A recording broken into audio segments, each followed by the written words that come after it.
So when you have the intercooler off, then you can get to your starter motor, which is over here.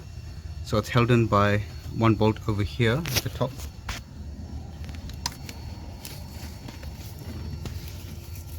Just there, that bolt there, and the other bolt is just below that. We'll go underneath and I'll show you that. There's the other bolt at the bottom there. So the axle is not in on this vehicle, so I could show this to you a bit easier.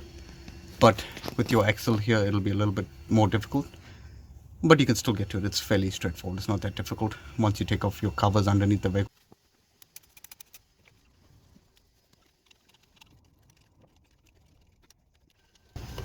So this is what the long bolt looks like.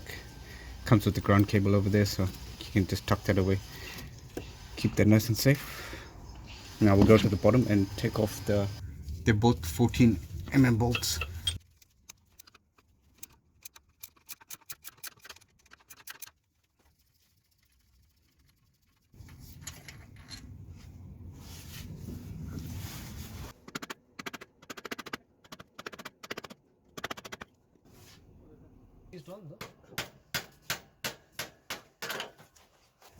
And that's the starter motor there.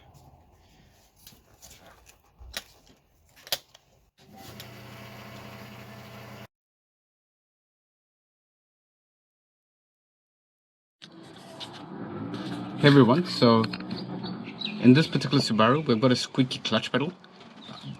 If you watch my previous video, you'll see that the starter motor was removed and we serviced that. So when you take off the starter motor, you have clear access to the slave cylinder and the two 14mm bolts, which are underneath there. Just there.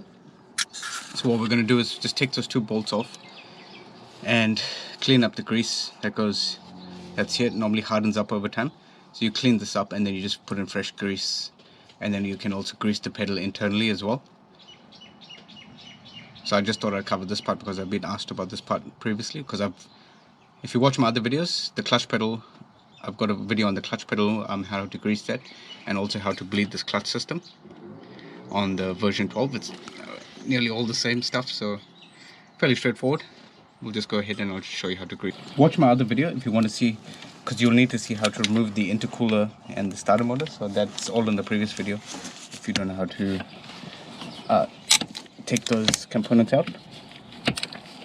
So when you take the slave cylinder out, it'll be a little bit difficult to put it in because there's a little bit of tension on the clutch fork. So just keep that in mind as well, because there's tension on the push rod of the slave cylinder. Also, this might pop out here as well, so just keep that in mind. We'll try and just take off the first bolt and see if we can just rotate it.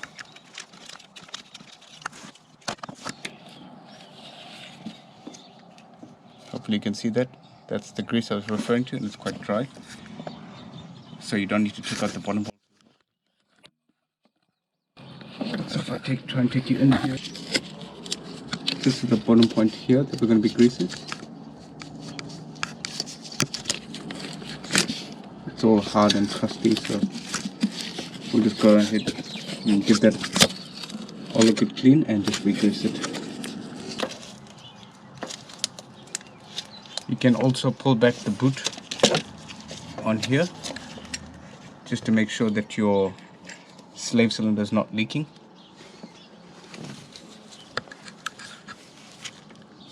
So hopefully you can see that I've just pulled that out there, and you can re-grease that as well. It's not too bad. I don't see any leaks or anything. So we'll just go ahead, clean up that, clean this area up, and re-grease everything.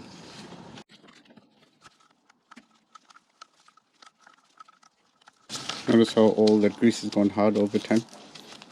Just give it a clean. Be careful if you're using brake clean or something similar. You can damage the rubber boot, so just keep that in mind.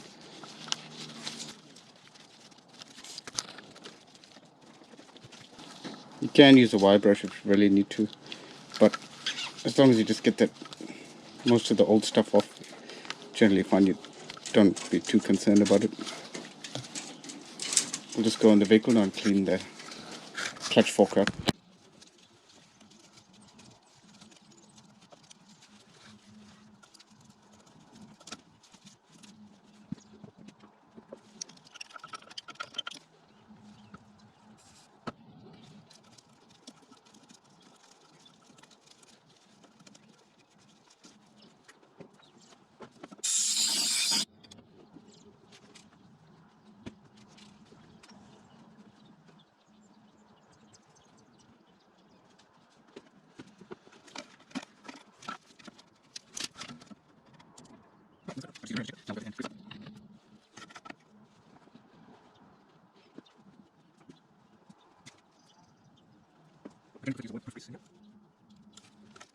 Squeeze the push rod here.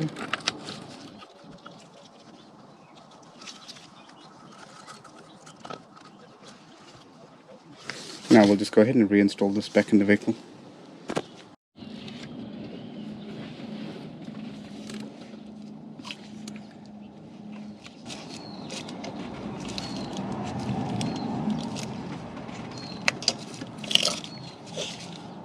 Pop that in there like so.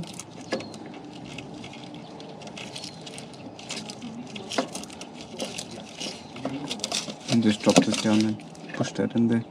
Like I said, it'll be difficult.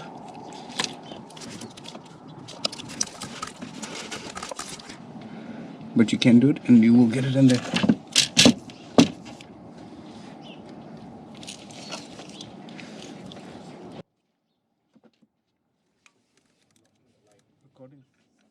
Recording.